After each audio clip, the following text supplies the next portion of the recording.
দেশের বিভিন্ন বেসরকারি স্কুল কলেজে নতুন নিয়োগ পাওয়া ৩,২০৬ জন শিক্ষক কর্মচারীকে এমপিওভুক্ত করার সিদ্ধান্ত নিয়েছে মাধ্যমিক ও উচ্চশিক্ষা অধিদপ্তর। তাদের মধ্যে স্কুলে ২,৫৭৯ জন এবং কলেজের ৬২৭ জন শিক্ষক রয়েছেন। রোববার মাউশির জানুয়ারি মাসের এমপিও কমিটির সভায় এসব সিদ্ধান্ত নেওয়া হয়। পদাধিকার বলে এ সভায় সভাপতিত্ব করেন অধিদপ্তরের মহাপরিচালকের রুটিন দায়িত্বে থাকা অধ্যাপক ডক্টর AQM শফিউল আজম। কোন অঞ্চলের কতজন এমপিওভুক্ত?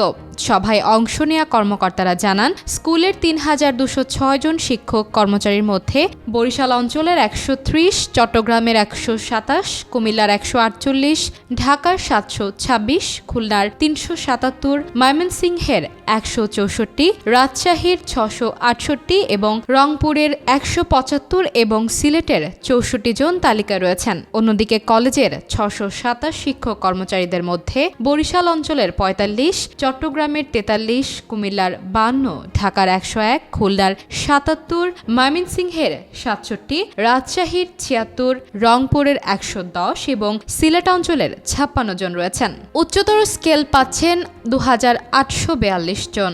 বেসরকারি স্কুল কলেজের ২,৮৪২ জন শিক্ষক কর্মচারীকে উচ্চতর গ্রেড দেওয়ার সিদ্ধান্ত নিয়েছে এমপিও কমিটি। তাদের মধ্যে স্কুলের ২,৩৫৯ জন এবং কলেজের ৪৮৩ জন শিক্ষক কর্মচারী রয়েছেন। সভায় অংশ নেওয়া কর্মকর্তারা জানান, উচ্চতর গ্রেড পাওয়া স্কুলের শিক্ষক কর্মচারীর মধ্যে বরিশাল অঞ্চলের ৩৩১, চট্টগ্রামের ১২৩, কুমিল্লার ৯৭, ঢাকার ৫০২, খুলনার ৪২৫, ময়মনসিংহের ১৪৯, রাজশাহীর ৪৬৯, রংপুরের ১৭৩ এবং সিলেটের ৯০ জন রয়েছেন। অন্যদিকে উচ্চতর গ্রেড পাওয়া কলেজের শিক্ষক কর্মচারীর মধ্যে বরিশাল অঞ্চলের ৩৯, চট্টগ্রামের ১৭, কুমিল্লার ৪১, ঢাকার ৪৮, খুলনার ২৬, ময়মনসিংহের ৯, রাজশাহীর ২৪৭, রংপুরের ৩৯ ও সিলেট অঞ্চলের ১৭ জন রয়েছেন। বিএড স্কেল পাবেন ১৩০ জন।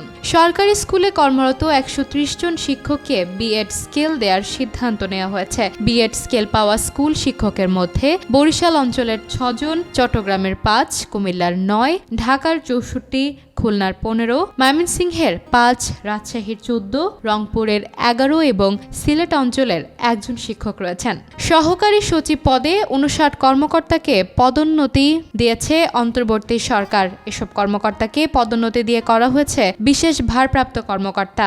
উপসচিব তাসলিমা আলীর স্বাক্ষরিত প্রজ্ঞাপনে বলা হয়, জনস্বার্থে এই আদেশ অবিলম্বে কার্যকর হবে।